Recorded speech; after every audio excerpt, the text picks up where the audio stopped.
राधे राधे प्यारे विद्यार्थियों। तो आज हम राजस्थान की बोलियों के बारे में हम पढ़ेंगे, समझेंगे। तो राजस्थानी भाषा है उसका विभाजन जॉर्ज अब्राहम ग्रियर्सन ने अपनी पुस्तक the linguistic survey of India में किया है। जो राजस्थानी देखो, राजस्थानी भाषा, राजस्थानी भाषा, राजस्थानी भाषा की बात करते हैं हम। तो राजस्थानी भाषा का वर्गीकरण जॉर्ज अब्राहम ग्रियर्सन ने George Abraham Grierson George Abraham Grierson की पुस्तक है the linguistic survey of India. The linguistic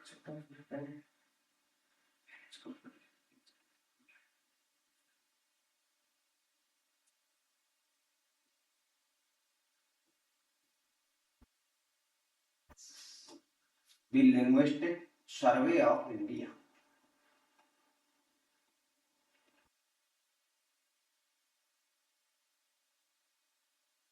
में वर्गीकरण किया है। और वो वर्गीकरण 1912 में किया है। राजस्थानी भाषा का जो वर्गीकरण है 1912 में, और राजस्थानी चित्रकला का वर्गीकरण आनंद कुमार स्वामी ने 1916 में किया है। तो राजस्थानी भाषा का वर्गीकरण जॉर्ज अब्राहम ग्रियर्सन ने लिंग्विस्टिक सर्वे ऑफ इंडिया में 1912 ईस्वी में किया है। 1912 ईस्वी में किया है। और भाषाओं का विभाजन करते समय नंबर 1 पश्चिमी राजस्थानी भाषा, नंबर 2 पूर्वी राजस्थानी भाषा, पूर्वी राजस्थानी, नंबर 1 पश्चिमी राजस्थानी भाषा, नंबर 2 पूर्वी राजस्थानी भाषा। के अंतर्गत आती हैं बोलियां, भाषा के अंतर्गत बोलियां, भाषा के अंतर्गत हम पढ़ते हैं बोलियां, और बोलियों में पढ़ते हैं उपबोलियां। बोली के अंतर्गत उपबोलियां पढ़ते हैं। भाषा के अंतर्गत बोलियां, बोलियों के अंतर्गत उपबोलियां पढ़ते हैं। कहने का भाव भाषा एक बड़ा दायरा है, फिर बोली छोटा दायरा, उससे भी छोटा दायरा उपबोली है। भाषा के अंतर्गत बोलियां निहित होती हैं, बोली के अंतर्गत उपबोलियां निहित होती हैं। तो आज हम राजस्थानी बोलियों के बारे में अध्ययन करेंगे।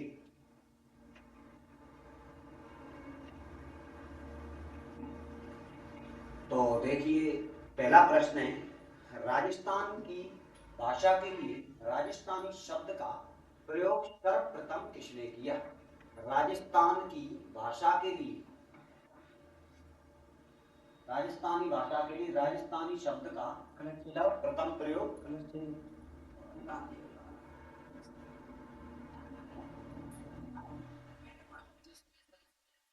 राजस्थानी भाषा के लिए राजस्थानी शब्द का सर्वप्रथम प्रयोग किसने किया? नंबर 1 कवि कुशल कुशल लाभ, number 2 Suryamal Mishran, number 3 George Abraham Grierson, number 4 James Tod. तो अभी हमने बात की थी प्रारूप बताते समय कि राजस्थानी भाषा का वर्गीकरण जॉर्ज अब्राहम ग्रियर्सन ने अपनी पुस्तक the linguistic survey of India में 1912 में किया है। तो सर्वप्रथम बात, इसका जो सही आंसर है 3, जॉर्ज अब्राहम ग्रियर्सन ने इसका वर्गीकरण किया है। और ये वर्गीकरण 1912 में किया है, 1912 में। अगर बात करते हैं बोलियों की, बात करते हैं चित्रकला की, तो चित्रकला का वर्गीकरण 1916 में किया, और 1916 में स्वामी ने किया है, आनंद कुमार स्वामी ने।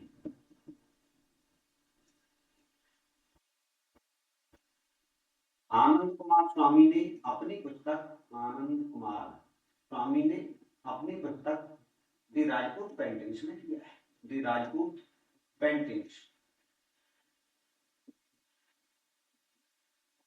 राजपूत पेंटिंग्स में किया है।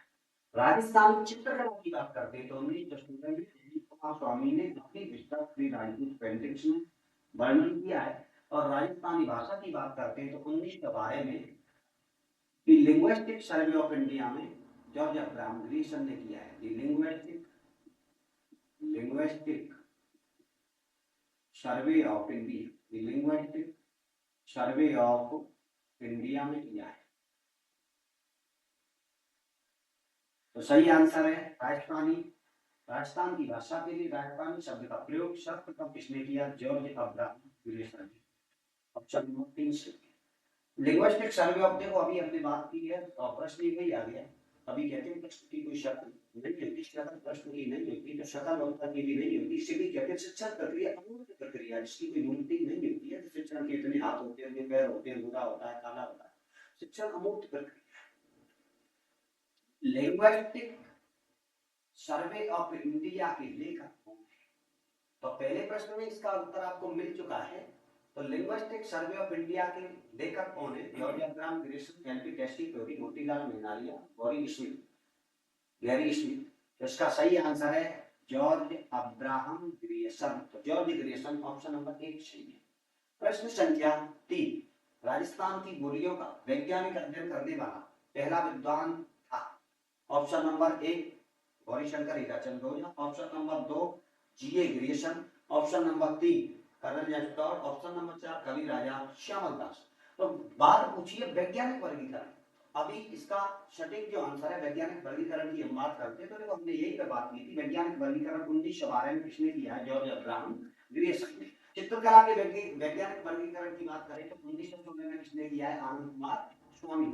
तो राजस्थान की बोलियों का वैज्ञानिक अध्ययन करने वाला पहला विद्वान कौन था? तो वही जीए ग्रीसन, यानी George Abraham Grierson. Option number 2 सही है। राजस्थानी भाषा का उत्पत्ति काल है, राजस्थानी भाषा का उत्पत्ति काल है, ऑप्शन है 11वीं शताब्दी बी, ऑप्शन है 11वीं शताब्दी बी, 13वीं शताब्दी का प्रारंभिक काल, और 3 है 12वीं शताब्दी का अंतिम चरण, 14वीं शताब्दी। तो देखो ये पता चलता है कब किया है। उसके बारे में जैसी बात करते हैं तो राजस्थानी भाषा की उत्पत्ति काल की बात की गई है। ये तो वैज्ञानिक वर्गीकरण है 1912 में, लेकिन उत्पत्ति काल आता है 12वीं शताब्दी का अंतिम चरण। ऑप्शन नंबर 3 सही। इसके बाद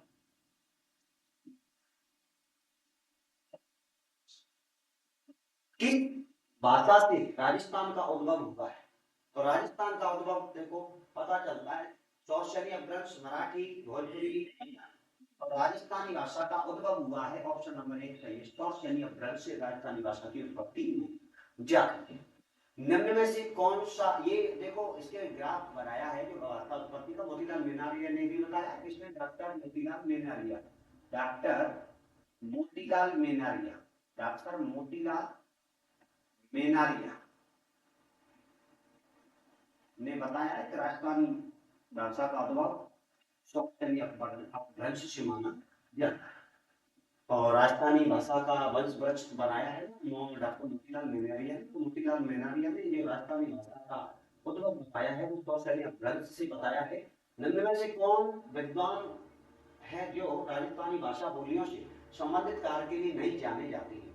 देखो option number 1 Noam Chomsky, 2 George Abraham Grierson, doctor Motilal Menaria, doctor Hiralal Maheshwari. देखो दो नाम तो तुमने अभी तो नहीं लिए आपने कि जॉर्ज अब्राहम ग्रीसन ने राजस्थानी भाषा का वैज्ञानिक वर्गीकरण किया 1912 में अपनी पुस्तक the linguistic of survey of India में किया है। और डॉक्टर मोतीलाल मेहनारिया का भी नाम आपने सुन लिया कि राजस्थानी भाषा की उत्पत्ति सौशल्य अपभ्रंश से मानी गई है। और देखो तो दो तो ये हो गई, ये तो है इस बात संबंधित। हीरालाल माहेश्वरी भी इससे संबंधित है। देखो ये बिल्कुल अलग लग रहा है, नॉन चोमस्की, ये इससे संबंधित बिल्कुल भी नहीं है, राजस्थानी भाषा बोलियों से संबंधित बिल्कुल संबंधित नहीं है, नॉन चोमस्की ऑप्शन नंबर 6 नहीं है। इसके बाद राजस्थानी भाषा का स्वर्ण युग किस काल को कहते हैं? स्वर्ण युग, गोल्डन पीरियड या स्वर्ण काल? नंबर 1 1850 से 1925, 1950 से 1850, 1250 से 1450, 1450 से 1910। तो इसका सही आंसर होने वाला है प्यारे विद्यार्थी ऑप्शन नंबर 2 1650 से 1850 ईस्वी तक। कौन सी बोली को राजस्थान की मूल बोली भी कहा जाता है? देखो मूल बोली के आगे में आपको बात मानक बोली, शॉर्ट बोली, स्टैंडर्ड बोली, वीआईपी बोली, कौन सी बोली को बोलते हैं? मारवाड़ी बोली। मानक बोली, शुद्ध बोली, स्टैंडर्ड बोली, वीआईपी बोली किसे बोलते हैं? मारवाड़ी बोली को। Option number 1 Marwari, 2 Bagri, 3 Mewati, 4 Mewari. और आंसर क्या सही है? मारवाड़ी। मारवाड़ी बोली को राजस्थान की विशुद्ध, विशुद्ध यानी शुद्ध में भी, और बिल्कुल शुद्ध, मानक, और इसी को कहते हैं स्टैंडर्ड, और इसी को कहते हैं वीआईपी बोली। वीआईपी बोली सबसे शुद्ध, स्टैंडर्ड या वीआईपी बोली कौन सी बोली को माना जाता है? मानक बोली किसे माना जाता है? मारवाड़ी बोली को माना जाता है। प्यारे विद्यार्थी, एक बात का ध्यान रखना, हमारे एग्जाम से जो कल्चर आती है, कल्चर में प्रश्न आते हैं, तो वो कहाँ के आते हैं? पश्चिमी राजस्थान में। राजस्थान की राजधानी जयपुर, सांस्कृतिक कल्चर राजधानी है वो जोधपुर है। राजस्थान की राजधानी जयपुर है, तो राजस्थान की सांस्कृतिक राजधानी, कल्चरल राजधानी कौन सी है? जोधपुर। तो मारवाड़ी बोली को मारवाड़ी भाषा का विशुद्ध रूप कहाँ व्यक्तिगत होता है? तो देखो, मारवाड़ी भाषा का बिल्कुल विशुद्ध यानी बिल्कुल शुद्ध रूप कहाँ होता है?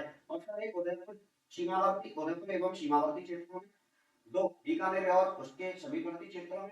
3 जोधपुर और उसके समीपवर्ती क्षेत्रों में। 4 सिरोही और उसके समीपवर्ती क्षेत्रों में। पता है तुम्हें पश्चिमी राजधानी, राजस्थान की राजधानी हमने अभी बताया कौन सी? जयपुर। तो राजधानी जोधपुर, उसके समीपवर्ती क्षेत्र का ये होगा। ऑप्शन नंबर 3 सही है, जोधपुर और उसके समीपवर्ती क्षेत्र में राजस्थान की मारवाड़ी भाषा का बिल्कुल विशुद्ध रूप दृष्टिगत होता है, देखने के लिए मिलता है और अपनी झलक दिखाता है। इसके बाद अगले प्रश्न की बात करते हैं। शोरठा छंद, शोरठा छंद, मान, राग किस बोली की शिल्पगत विशेषताएं हैं? Number 1 Marwari, number 2 Mewati, number 2 3 Bagri, 4 Dhundhari. Option number 1 Marwari, ये मारवाड़ी बोली की विशेषता। राजस्थानी भाषा का साहित्यिक रूप कौन सी बोली है? पिंगल, पंजाबी, राजस्थानी, डिंगल। देखो, डिंगल का आर्य पृथ्वीराज राठौर को कहते हैं, तो डिंगल को माना गया है राजस्थानी भाषा का साहित्यिक रूप। पृथ्वीराज राठौर, देखो, पश्चिमी राजस्थानी भाषा के साहित्यिक स्वरूप को डिंगल कहते हैं, पूर्वी राजस्थानी भाषा के साहित्यिक स्वरूप को पिंगल कहते हैं, जिसका पूर्वी राजस्थानी भाषा में चारण भाटों के द्वारा प्रयोग किया जाता है, पिंगल का दिया जाता है। पश्चिमी राजस्थानी भाषा में चारणों के द्वारा इसको प्रयोग में लिया जाता है, जिसे डिंगल कहते हैं। डिंगल का हेरोस कहते हैं वो पृथ्वीराज राठौर को कहते हैं, जिन्होंने बेलकृष्ण रुक्मिणी ग्रंथ की रचना की थी। बेलकृष्ण रुक्मिणी को राजस्थान का पंचम वेद और 19वां प्राण कहा जाता है। और बेलकृष्ण रुक्मिणी वही पृथ्वीराज राठौर ने गागरन दुर्ग में रहते हुए, झालावाड़ में रहते हुए उसकी रचना की थी। पृथ्वीराज राठौर द्वारा रचित पुस्तक बेल कृष्ण रुक्मिणी आ गया जो हम अभी बात कर रहे थे, बेल कृष्ण रुक्मिणी किस शैली, किस भाषा में लिखी हुई है? तो देखो, अभी डिंगल का हेरोस किसे कहते हैं, तो कौन सी भाषा में? देखो, पिंगल, डिंगल, मारवाड़ी, संस्कृत। इसका सही आंसर होने वाला है B, option number 2 Dingal. Option number 2 Dingal. बेल कृष्ण रुक्मिणी, इसी को कहते हैं पांचवा वेद और 19वां, पांचवा वेद और 19वां, 19वां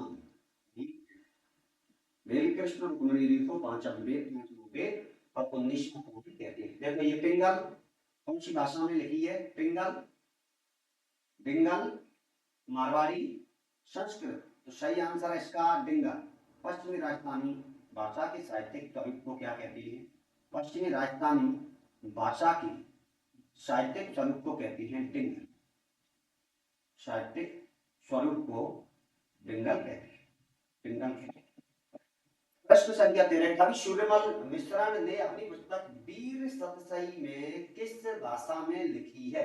सूर्यमल मिश्रण ने वीर सतसई वो किस भाषा में लिखी है? नंबर 1 डिंगल, 2 प्राकृत, नंबर 3 संस्कृत, नंबर 4 पिंगल। तो वीर सतसई डिंगल, डिंगल वीर सतसई में आपको पता है प्यारे विद्यार्थियों, वीर सतसई ग्रंथ किसने लिखा? सूर्यमल मिश्रण। ये वही सूर्यमल मिश्रण है, वो सूर्यमल मिश्रण वही सूर्यमल मिश्रण है जिन्हें राज कवि कहा गया। राज किसे कहते हैं? सूर्यमल मिश्रण वही ग्रंथ की भी रचना की थी। सूर्यमल मिश्रण वही है जिन्होंने वीर सतसई ग्रंथ की रचना की थी। वीर सतसई ग्रंथ में आपको पता है 1857 की क्रांति का उल्लेख मिलता है। 1857 की क्रांति का उल्लेख मिलता है। वीर सतसई में 1857 की क्रांति का उल्लेख मिलता है। तो इसका सही आंसर है डिंगल। ऑप्शन एक सही है। राठी व महेटा किस बोली की उपबोलियां हैं? राठी व महेटा किस बोली की उपबोलियां हैं? नंबर एक मेवाड़ी, नंबर दो धुंधारी, नंबर तीन मेवाती, नंबर चार मारवाड़ी। ऑप्शन नंबर चार मारवाड़ी। मेवाती बोली से संबंधित जिला है। मेवाती बोली, तो मेवाती बोली, तो देखो मेवाती बोली अलवर भरतपुर क्षेत्र मेवात, कुछ भरतपुर का क्षेत्र आता है, अलवर का आता है, लेकिन अब भरतपुर तो है ही नहीं, तो देखो अलग अलग ऑप्शन है। तो विशेषकर मेवाती अलवर में ही आती है। तो जयपुर, अगर दो दो युग्म से होते, जयपुर अलवर, अलवर भरतपुर, तो अलवर भरतपुर होता, लेकिन अलग अलग विकल्प है, जयपुर, सीकर, अलवर, कोटा। तो सही आंसर ऑप्शन नंबर तीन अलवर। अलवर मेवाती बोली के बारे में सभी कहती है, मेवाती बोली के बारे में कहती है साथियों, इसे हिंदी हिंदी और राजस्थानी भाषा के बीच पुल या सेतु कहती है। पुल या सेतु, हिंदी और राजस्थानी भाषा के बीच पुल या सेतु किस बोली को कहते हैं? मेवाती बोली को कहते हैं। प्रश्न संख्या 16, प्रतापगढ़, अजबगढ़, थानागाजी और बलदेवगढ़ में बोली जाने वाली बोली है नहेड़ा मेवाती, कठेर मेवाती, बयाना मेवाती, ऑरेंज मेवाती। तो इसका सही आंसर प्यारे विद्यार्थियों कठेर मेवाती, कठेर मेवाती। अगला प्रश्न है, निम्नलिखित संतों में से किसने अपने लेखन में मेवाती बोली का प्रयोग नहीं किया था? तो नंबर एक संत लालदास जी, नंबर दो संत चरणदास जी, नंबर तीन संत सुंदरदास जी, ऑप्शन नंबर इसका नंबर चार शहजोबाई। देखो इन तीनों ने किया, कौन सा नहीं किया था प्रयोग? नहीं, मेवाती बोली का प्रयोग किसने नहीं किया था? संत लालदास जी ने अपने उपदेश मेवाती बोली में ही दिए थे। संत लालदास जी ने कौन सी बोली में दिए? मेवाती बोली में दिए थे अपने उपदेश। उसके बाद संत चरणदास जी ने भी अपने कौन सी में दिए थे? मेवाती बोली में दिए थे, मेवाती बोली में दिए। सहजोबाई कौन थी? संत चरणदास जी की इनकी शिष्या थी सहजोबाई। संत चरणदास जी की कौन थी? शिष्या। जब गुरु ने किस बोली में उपदेश दिए? मेवाती बोली में, तो शिष्या भी किस बोली में देगी? मेवाती बोली में। देख लो दोस्तों बचा कौन सा वो तीनों ने मेवाती बोली में दिए। कितने नहीं मेवाती बोली में दिए थे उपदेश? संत सुंदरदास जी ने मेवाती बोली में उपदेश नहीं दिए। ऑप्शन नंबर तीन सही है। इसके बाद हम बात करते हैं अगले प्रश्न की। प्रतापगढ़, प्रतापगढ़, अजबगढ़, थानागाजी, हाँ हाँ ये तो हो गए बेटा, हाँ ये दोनों हो गए। हाँ इसके बाद 18, प्रश्न संख्या 18। हाँ तो ये तो देखो अभी मैंने कराई थी, प्रतापगढ़, अजबगढ़, थानागाजी और देवगढ़ में बोली जाने वाली बोली कौन सी है? तो इसमें उत्तर हो गया कठेर मेवाती। निम्नलिखित के संतों में से किसने अपने लेखन में मेवाती बोली का प्रयोग नहीं किया था? सुंदरदास जी ने नहीं किया था, ऑप्शन नंबर तीन सही है। लालदास जी ने किया, चरणदास जी ने किया। चरणदास जी की प्रिय शिष्या थी सहजोबाई, सहजोबाई, उन्होंने मेवाती का प्रयोग किया, संत सुंदरदास जी ने नहीं किया। ऑप्शन नंबर तीन सही है। दक्षिणी पूर्वी राजस्थान की बोली है, दक्षिणी पूर्वी राजस्थान की बोली है, दक्षिणी पूर्वी राजस्थान की बोली है। नंबर एक रांगड़ी, नंबर दो मालवी, नंबर तीन सुरवाड़ी, नंबर चार समझ। तो आंसर सही है मालवी, दो नंबर सही है। और अगला प्रश्न है 19 नंबर, निम्नलिखित में से कौन सा युग्म सुमेलित नहीं है? सुमेलित नहीं है, छात्रा क्या है नहीं है। क्या मेवाड़ी बोली चित्तौड़गढ़ और भिलवाड़ा में बोली जाती है? नंबर दो मालवी बांसवाड़ा में बोली जाती है, ढूंढारी जयपुर में बोली जाती है, बिल्कुल। मेवाती अलवर में बोली जाती है। तो देखो कौन सा? मालवी। कौन सा सही कौन सा है? मालवी आंसर नंबर विकल्प नंबर दो, मालवी बांसवाड़ा में नहीं बोली जाती है। अच्छा ऑप्शन नंबर दो। तो मेवाड़ी चित्तौड़गढ़ में और भीलवाड़ा में बोली जाती है, सही है। ढूंढारी जयपुर में बोली जाती है, मेवाती अलवर में बोली जाती है, सही है। तो क्या चाहिए? सही युग्म नहीं, युग्म नहीं है मालवी बांसवाड़ा, ऑप्शन नंबर दो सही है। निमाड़ी, निमाड़ी व रागड़ी किस बोली की विशेषता है? नंबर एक हड़प्पी, नंबर दो मालवी, नंबर तीन मेवाती, नंबर चार अहिरवाटी। तो देखो निमाड़ी और रागड़ी राजस्थान की सबसे कर्कश बोली कहते हैं ना, कौन सी को कहते हैं? रागड़ी बोली को कहते हैं। निमाड़ी को दक्षिणी राज्य की बोली भी कहा जाता है। ये मालवी की ऑप्शन नंबर 2 सही है, मालवी की विशेषता है। राजस्थान की किस बोली पर मराठी भाषा का प्रभाव दिखाई देता है? ताकि राजस्थान की सबसे जो शुद्ध बोली कौन सी है, स्टैंडर्ड बोली कौन सी है, वीआईपी बोली कौन सी है, वीआईपी स्टैंडर्ड कौन सी है, मारवाड़ी को कहती है। अब क्या पूछा है कि राजस्थान की किस बोली पर मराठी भाषा का प्रभाव है? तो option number 1 Marwari, option number 2 Malvi, option number 3 Mewari और 4 धूमधाड़ी। ऑप्शन नंबर 2 सही है मराठी। अगला प्रश्न है राजस्थानी भाषा दिवस कब मनाया जाता है? तो देखो तुम्हें राजस्थानी भाषा दिवस 21 फरवरी को मनाया जाता है। राजस्थानी भाषा के बारे में बात करते हैं तो देखो राजस्थानी भाषा के बारे में बात करते हैं तो बोलने वालों की संख्या क्या है? बोलने वालों की बोलने वालों की संख्या के आधार संख्या के आधार पर राजस्थानी भाषा का विश्व में 16वां स्थान 16वां स्थान तथा भारत में 7वां स्थान, भारत में 7वां स्थान। बोलने वालों की संख्या के आधार पर राजस्थानी भाषा का विश्व में 16वां स्थान और भारत में 7वां स्थान है। तो धन्यवाद प्यारे विद्यार्थियों, राधे राधे। और इसी के साथ नेक्स्ट क्लास में मिलते हैं, आगे की क्लास में।